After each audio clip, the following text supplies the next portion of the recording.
Hey friends, welcome back to Super Game Brothers. Today we're going to be taking a first look and unboxing of this Victrix Pro BFG controller for the PlayStation 5 and PlayStation 4. And I hope that this controller can solve a problem for me that I've been having with my PlayStation, which is where I generally play my games. As you can see here, I have many a DualSense, and the issue I've run into with all three of these is stick drift. One of the joysticks, usually the left one, will have some sort of drift. So my character will run in a direction I'm not pressing, and it's very frustrating. I've actually taken all three of these controllers apart multiple times to replace pieces and see if I could fix that drift myself. And it's gone okay in one of the controllers, but not so great in the other two. I also have this Astro C40, but it only works with PlayStation 4 games. You cannot use it on PlayStation 5 games. I've loved this controller, but it's kind of exclusively my Rocket League controller now since it can't be used for PlayStation 5 games. So I'm hoping that this Victrix, since it has these replaceable modules, can kind of act as a fix for stick drift here, since they did announce that they're going to be selling these modules separately, and that the new modules will have Hall effect sensors, which is very exciting since they use magnets instead of pieces and are, I believe, claimed to be totally resistant to stick drift. So we'll see if that proves true or not. Today we're just going to be opening it up and seeing how it looks, what is included in the box, and then in a couple of weeks, after I've had a lot of time spent playing on it, I'll let you know what I thought about it. If you have a similar problem with stick drift and want to take a look at this controller, I do have a link for it in the description, which doesn't cost you any extra money, but does support the channel. So without any further ado, let's get this thing opened.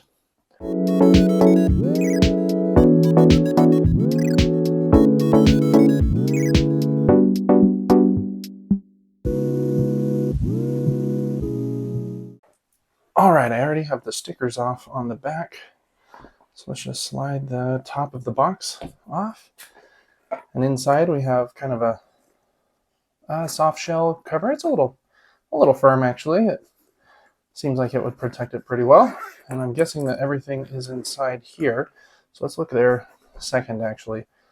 Other than that, it looks like you have a discount to PDP's website and a getting started guide that, if you scan this QR code, will pop up on your phone.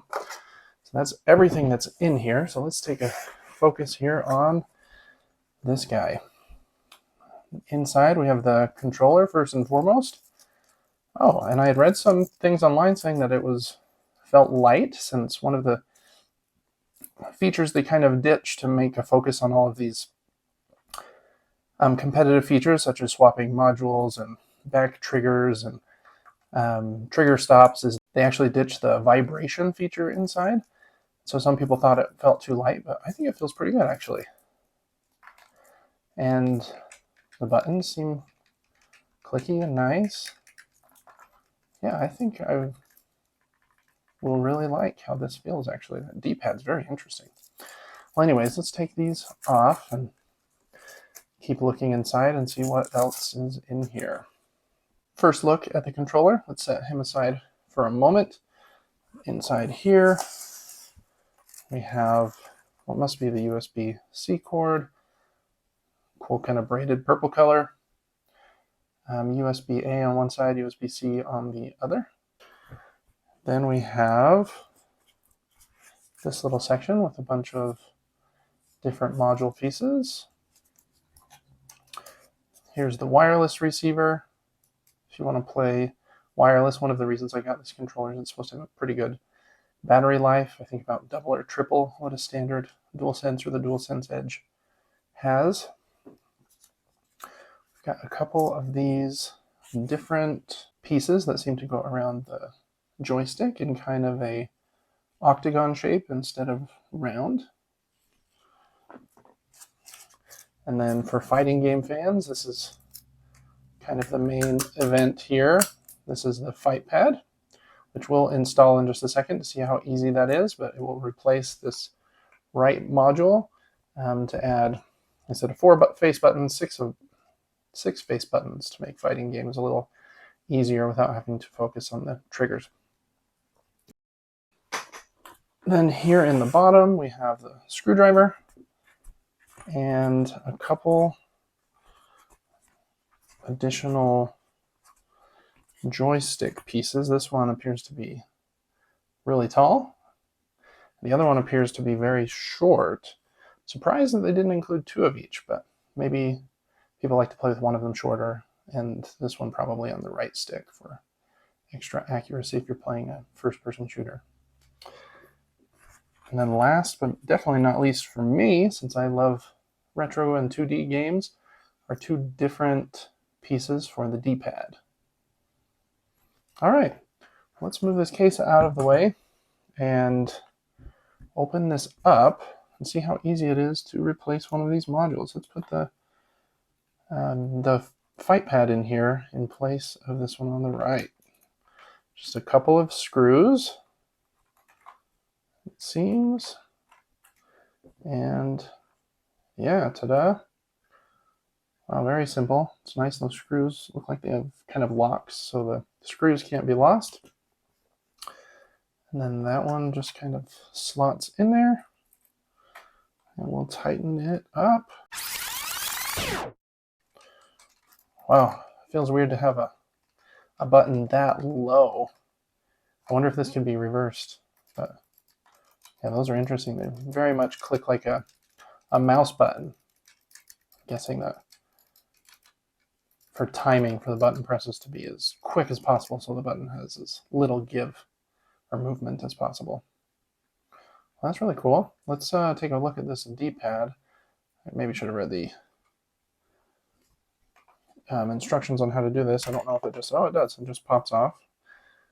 There we go. Just kind of went for it there and it worked out. And then you could add either this D-pad in or this one. Let's put this one on for now. Oh yeah, nice little click in. Feels like a pretty good 8-direction sensor in there, but I haven't turned it on or played with it yet. So we'll see. And removing and flipping that module should be just as easy if you wanted the symmetric sticks like you're used to with a PlayStation. I actually like asymmetric, which is interesting since I haven't had an Xbox since I was a teenager, but I do like that. It feels more natural on my movement stick on the left stick. Cool. What else did I want to show here? I think that's most of it. For these trigger stops, you can stop the trigger in 5 different spots, I believe. And so you hold this button over and then pull the trigger down as far as you want, and then let go. And that becomes the new stop. And let's try to put this other one all the way down. See if we can tell that those are different. Oh yeah, you can tell that those are stopping at a different spot. Kind of an odd way to set those up, but they do seem firm. It stops them pretty well. Then just some 4 paddle buttons here that you can assign by holding this button, pressing the paddle, and then choosing a button on the face that you would like to assign them to. Well, I think it feels really good. I like this material here. I kind of have big hands. I'm 6'4" and have kind of monster hands. So this feels actually maybe like I wish it was a tiny bit bigger, but we'll see. Some playtime will dictate that, I'm assuming.